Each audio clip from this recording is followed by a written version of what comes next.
So here we are for episode 2 of SA Great with JP Drake.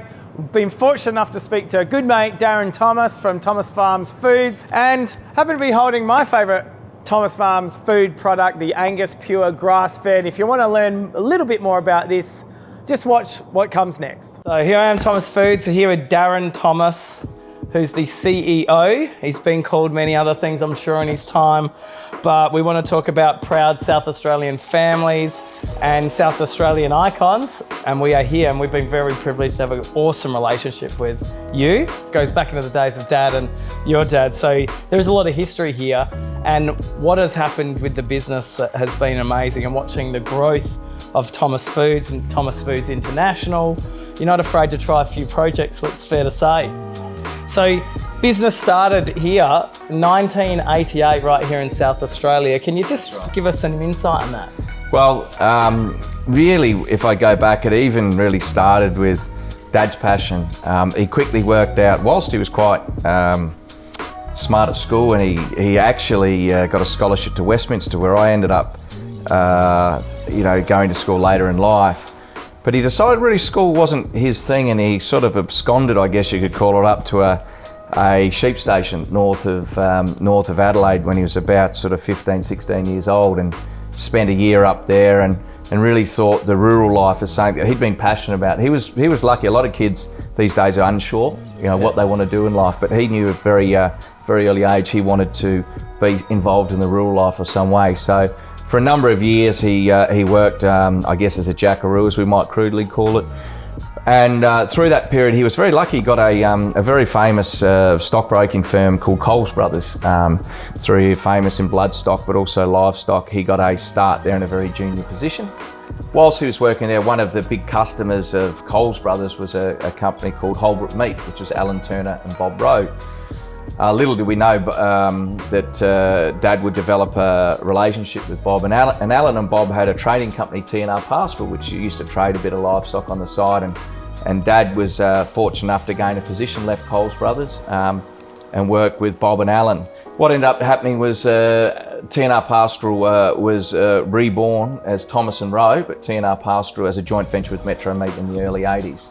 Enter me in the early 90s, and our first opportunity to lease an abattoir in Jeps Cross. We still had our arrangement with Metro, gave us that first taste of processing. So I guess it was really moving on from 88 into the mid 90s where we made that decision, where we'd vowed and declared. I joined the company in 92. How old were you when you joined the business? I was just out of school, so I was still at university, playing footy for South Adelaide then. And then later with Sturt. Really? So I was, wasn't an AFL player, but could handle myself.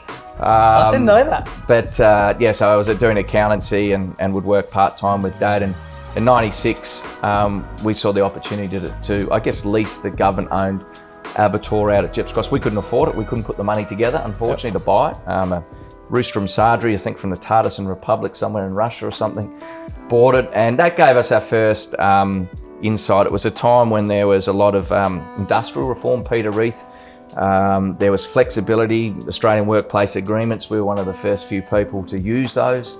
And that was the start of it. Oh, far out. I mean, that's the start of a lot of things. And let's just go back to the last 5 years. You've had rapid growth in multiple areas. Yep.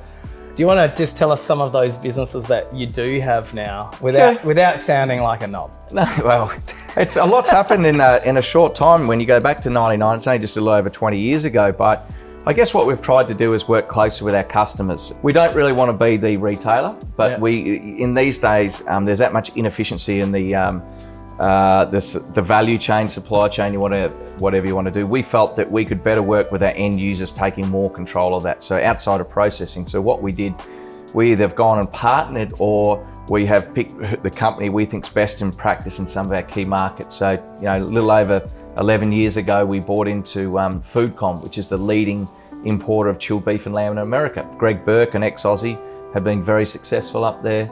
So we bought it, we had a joint venture, him, and ran that very successfully for 10 years, and we only just completed buying that 100% at the start of last year. The same, we've got representing offices in China, Japan, Korea, a joint venture in Europe as a European base.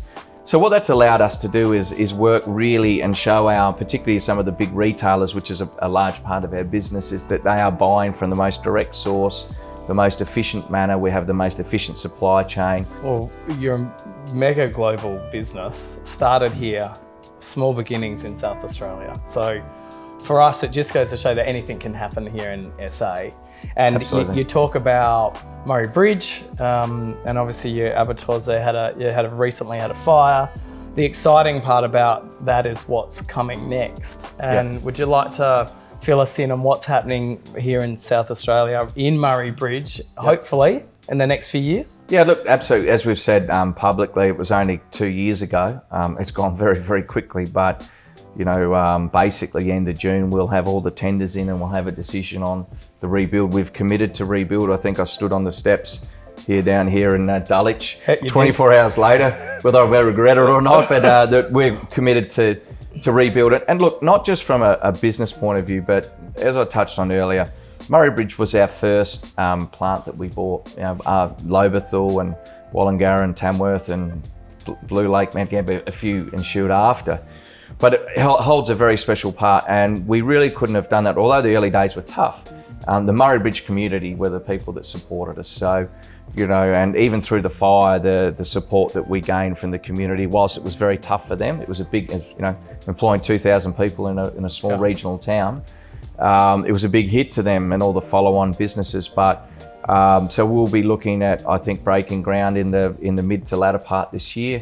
The grand project is something that will ensure over the next 5 to 8 years or so, restoring Murray Bridge back to where it was. Is it fair to say that the produce here in South Australia is the best produce or some of the best produce in the world? Yeah, I think you're right. I mean, there's a lot of things that places around the world claim to be best of or best at and world class, and they're all different in their own ways. The one thing that strikes me about South Australia, it's a natural competitive advantage. It's what the good Lord has served us up. We have some of the best wine in the world, some of the best produce in the world, some of the best, as I said, best farming lands, whether it's our crops, our cereals, whether it's the, Cooper's beer, the malt that we get from some of the, crops that we grow, or some of the meat that we get from here. It's not like we have to pretend that it's what we're given with. So it's a great advantage for South Australia. You think of the whole scheme of the world, we're a very small part, but a very lucky part to be here. You export to 85 countries around the world. You travel a hell of a lot. At the moment, you've been a little bit grounded, obviously, because of COVID-19, and I think that'll have some ramifications moving forward. How much travel do you actually have to do to be in this sort of global position? Well, again, I'm a big one, and we were talking about earlier about personal relationships. So a lot of the travel I've done over the years has been in two parts. One is building the business, which does require a lot of the travel and face-to-face time, but also the value we place in customer relationships. So actually knowing, it is difficult here in Australia, in a smaller country, our customer base is smaller. Overseas, it's a different sort of way about doing business. They're very interested. And if I take the US, where I've spent a lot of time in the last 15 years, they know my family, they know my kids, and there's nothing for me to jump on a plane to have an important meeting in Boise, Idaho, and fly back the next day. Just the respect we have for each other. And particularly if things are tough, we've had times when things weren't going well. I jump on a plane and you front up and you understand the issue. So part of that is the reason. But again, I love living here in Adelaide in South Australia. So it does mean when 80% of your business at times is export, you're going to have to get out there. Now, I'm saying we've all known for a long time. I mean, video conferencing, telecom, have been around forever. It seems like since COVID, everyone's just worked it out exists, but you still, whilst I think that will play a role in cutting down some travel, you'll still need that face-to-face, that personal touch in business for good and bad reasons. And the other thing is we've been able to grow our businesses and bring on some really talented people, so I don't have to be there the whole time. And that's one of the other things, whether it's in the US, whether it's in Asia or Europe, we've got some really talented people there, and those businesses are growing and really well run by those people. And my role these days is to support them and enable them. So, I don't have to be there at every customer meeting like it used to be. So there's some positives in that, and hopefully a little less travel for me moving forward. So Darren, you produce 110,000 sheep and livestock a week. Do you know the names of all of those sheep? It's funny you answer that, and you know, like 110,000 sheep and lambs a week is a lot. It's basically how I get to sleep, actually. If I had my phone, I could show you a few of the names of them, but when I sit there at night counting one, I get to about 33,000. I'm generally fall asleep by then, but it's a lot. No, the answer is I don't know every single one, but we do have some of our own. I know Dad gets pretty attached to each year. We've got a few ewes up there in the Adelaide Really? Hills. So we see them from when they're born now in the freezing cold temperatures you get, you know, in early winter, but no, I don't know them. I don't know them. So there you have it. Darren Thomas, DT, as his friends call him, and I'm assuming a majority of people call him DT. We do have something in common.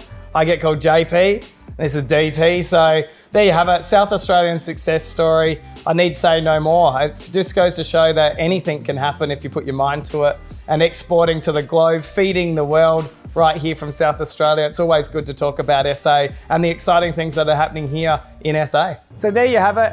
Darren Thomas, Thomas Farms Foods, a big company, and some of you probably don't even realise that you're eating their products, and it's amazing that we have all of that right here in South Australia. It's great to hear businesses succeeding and doing well, not only here in South Australia, but across the rest of the world. Thanks for watching.